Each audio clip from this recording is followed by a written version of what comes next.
Hello मेरे CS दोस्तों, तो आज हम पढ़ते हैं section 184 disclosure of interest. Quickly start करते हैं, ठीक है। इसका ऑब्जेक्टिव जान लेते हैं सबसे पहले, क्यों है ये सेक्शन। देखो, कंपनी अलग होती है और डायरेक्टर अलग होते हैं, ठीक है। जितने भी कंपनी के फंक्शन होते हैं, कौन परफॉर्म करता है? डायरेक्टर परफॉर्म करता है। तो भाई डायरेक्टर का पता होना चाहिए ना कहाँ पे इंटरेस्टेड है, पता चले वो यहाँ से कुछ अनड्यू एडवांटेज ले रहा हो, ठीक है। तो ये सेक्शन आया इनटू इफेक्ट। अब जानते हैं इसको दो पार्ट में डिवाइड करते हैं। पहला करते हैं जनरल डिस्क्लोजर क्या होगा, दूसरा कहेंगे जो इवेंट बेस्ड डिस्क्लोजर होगा, ठीक है। तो जनरल डिस्क्लोजर में क्या होता है, जब भी डायरेक्टर अपॉइंट होगा तो भाई वो बताएगा कंपनी को, मैं किसी कंपनी में, बॉडी कॉर्पोरेट में या फर्म में डायरेक्टर हूँ, इंक्लूडिंग एंड शेयर होल्डिंग क्या हूँ, सब कुछ बताएगा, ठीक है। अब आते हैं क्या टाइम बता रखा है? नहीं, टाइम नहीं बता रखा है। टाइम के लिए ना आपको देखना पड़ेगा, सेक्शन 189 क्लियरली सेज दैट ये वाली चीज जब भी डायरेक्टर अपॉइंट होगा विद 30 डेज में उसको MVP 1 देना पड़ेगा, ठीक है। कभी चेंज होगा, अगर उसके डिस्क्लोजर में चेंज हुआ तो भी उसको देना पड़ेगा, ठीक है।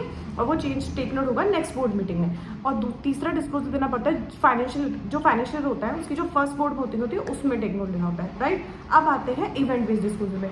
इवेंट बेस्ड डिस्क्लोजर क्या होता है, जब भी कोई कॉन्ट्रैक्ट या अरेंजमेंट कंपनी एंटर होगी, किसके साथ होगी? दो लोगों के साथ होगी, या तो बॉडी कॉर्पोरेट होगा या फिर फर्म या अदर एंटिटी होगी। जब भी बॉडी कॉर्पोरेट होगी उसके लिए मुझे क्या देखना है कि भाई उस डायरेक्टर की शेयर होल्डिंग मोर देन 2% तो नहीं है, कहीं उसमें प्रमोटर तो नहीं है, मैनेजर तो नहीं है, CEO तो नहीं है, वो आप देख लेना सेक्शन में।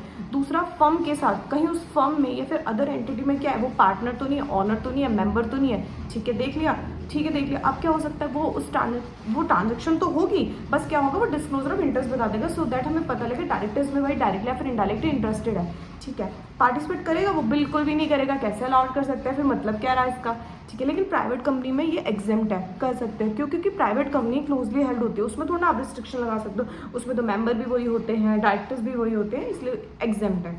और अगर मैंने ये नहीं किया तो क्या हो सकता है मेरे साथ? सेक्शन 167 सेज दैट डायरेक्टर जो नहीं कंप्लाई करेगा of the provision of section 184 wicket कर जाएगा अपना ऑफिस। थर्ड चीज़, और क्या इसमें करने की जरूरत है, पता कैसे लगेगा ये सब हम कंप्लाई कर रहे हैं? तो being a CS it's our responsibility to maintain the register in sect as per the form MVP 4 में। हमें उसमें सारी डिटेल रखनी है, सो दैट पता रहे ना हमने ये सारी चीज़ें कंप्लाई करी थी, ये सारा हमारे पास रिकॉर्ड होगा, ठीक है। अगर कंपनी में CS नहीं तो कौन करेगा?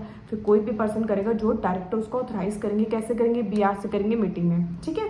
और तो आई होप सेक्शन आपको बिल्कुल क्लियरली समझ आ गया होगा। इससे रिलेटेड कुछ भी डाउट हो तो please let me know in the comment section. Thank you guys.